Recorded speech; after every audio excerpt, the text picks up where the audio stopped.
Hey guys, it's Sign here with HobbiesofaMan once again, and today we're doing another review. Today we're looking at Witchblade number 12. This is a great issue. This really does ramp up the story a lot. I think it's very exciting. It was a really interesting book, and this is still written by Margaret Bennett. Giuseppe Cafaro is the artist here. Prianto is the colorist, and Pateri is the letterer. And I did want to say, apparently, Mr. Giuseppe Cafaro watches my videos, which I really appreciate. Thank you very much for doing that. But I had mentioned last time that I would have loved to see him work on other things. And he responded mentioning that he has worked on other things. He said he's worked on Red Sonja, Vampirella, Catwoman, and some other stuff. But Witchblade is his marble. It's his thing that he really, really loves. So he started drawing, apparently, because of Michael Turner and Mark Silvestri, and he's been working there. He worked at Aspen and then later at Image for a long time, and so he really loves working with them. And so, you know, I would still like to see him working on other things, and apparently I can do that, so I will probably go back and look for his stuff.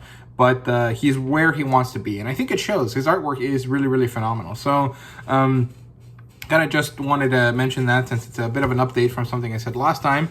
And yeah, let's get on to the review for this book. So it opens up on the harrowing, or within the harrowing, the darkness, or whatever, an entity within the harrowing thanks Sarah for freeing Jackie Staccato. Apparently he was in trouble, and her helping him is meaningful. As she frees Jackie and he comes to his senses, he actually wakes up. And this throws us back to New York, where we see that he was in a dream. That I guess he was experiencing the harrowing as his own trial while he was sleeping. It was kind of a nightmare. He wakes up, he's like, what the hell? Why was Sarah in there? And he was sleeping with this woman who wakes up at the same time as him.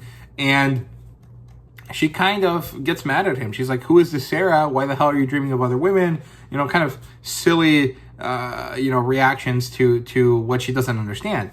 And it was a pretty good moment there. The way that it's drawn reminded me a lot of Anakin Skywalker in Revenge of the Sith, when he wakes up in the middle of the night from his nightmares, and he kind of goes off to brood. It had that same kind of vibe to it. I really like it. I wonder if Giuseppe took that scene from that movie as inspiration. Maybe not, but you know, it is kind of like a pretty common image, but I really liked it. It reminded me a lot of that, and since I'm a huge Star Wars fan, it worked really nicely for me, right? So we return to inside the Creosote Temple. Sarah is going through the trial of the spirit at this point. So she went through the trial of the mind, the trial of the body. Now she's dealing with the spirit.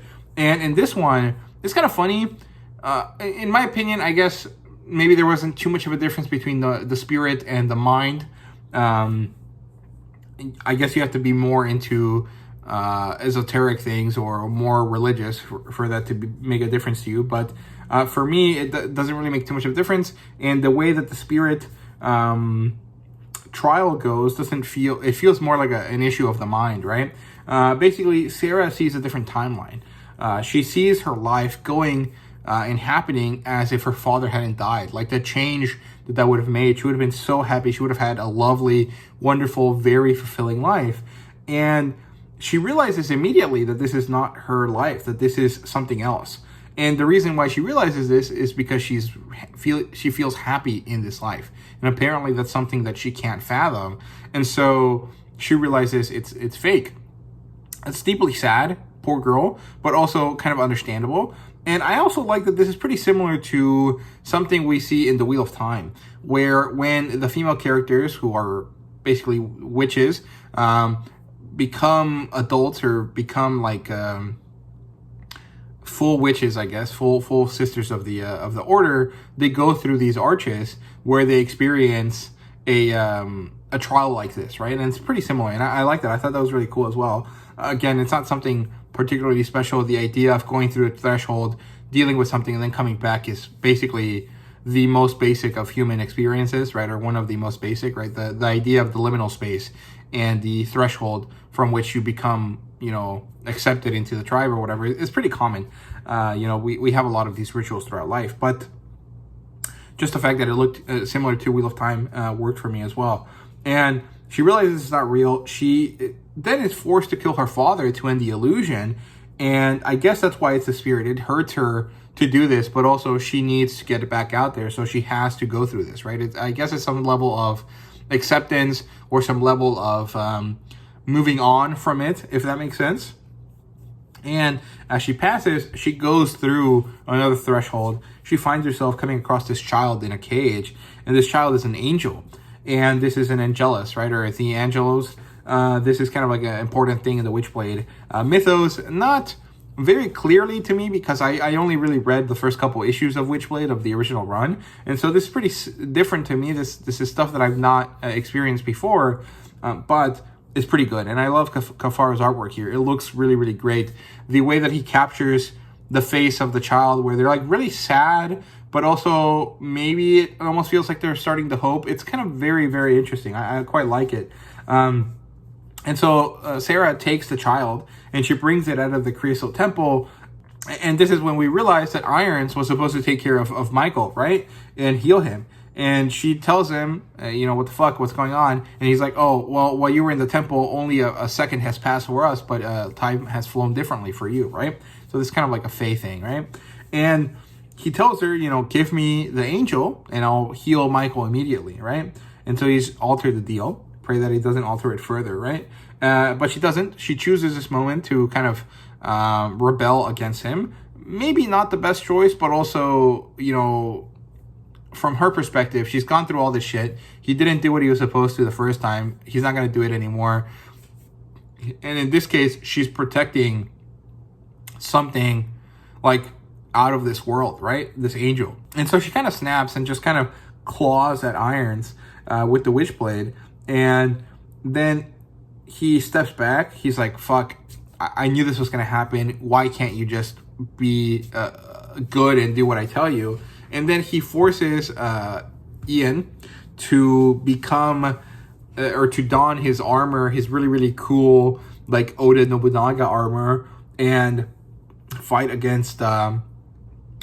And he can't actually stop himself from doing so because he's under his control. There's this, like, purple mist that flies around him that forces him to do this. But he gains a measure of will. He breaks free of the control. Sarah learns that Ian had a wife that had been hurt, and that Irons is doing something to keep her alive.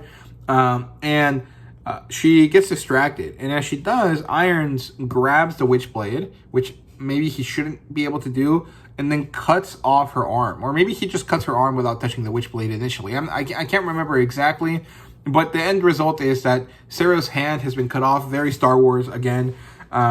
She has lost the Witchblade. I guess it's still within her, but it is no longer on her, if that makes sense. And he grabbed the Witchblade, and that's why we get this image here on the cover, right? It looks great. And the very awesome kind of like, oh, everything sucks, and this is difficult to deal with, right? And I really liked it. I thought it was a great ending to the book. I think this should be the end of the second volume, so there's a great cliffhanger for the next one.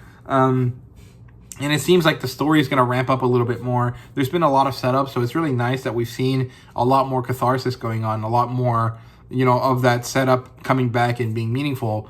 And I can't wait to see where we go from here. So I thought this was a great issue. I really, really liked it. I flew through reading this. A lot of good stuff in the behind-the-scenes work in the back. This has been a great, great issue. I hope for more. I know that runs going beyond 12 issues has been kind of rare in the last couple of years, in the last decade or so maybe. But it seems like certain things have been managing to do that, right? Conan has gotten into the 20s. A bunch of DC stories have gotten into the 20s. Maybe Witchblade gets to, and maybe even goes further than that. It'd be nice to have another 100-issue run for an Image series, right? But I don't know how likely that is, but it would be really, really awesome if we got to see a lot more Witchblade coming forward, right? So, yeah, there you go. Those are my thoughts here. This is a great issue. Recommend you guys get it. And if you haven't really kept up with the Witchblade series, get back on it, buy all the trades, and then jump into the single issues because it's really, really phenomenal. So, yeah, those are my thoughts here on the Witchblade. Let me know what you thought down below. Thank you so much for watching, and see you guys later.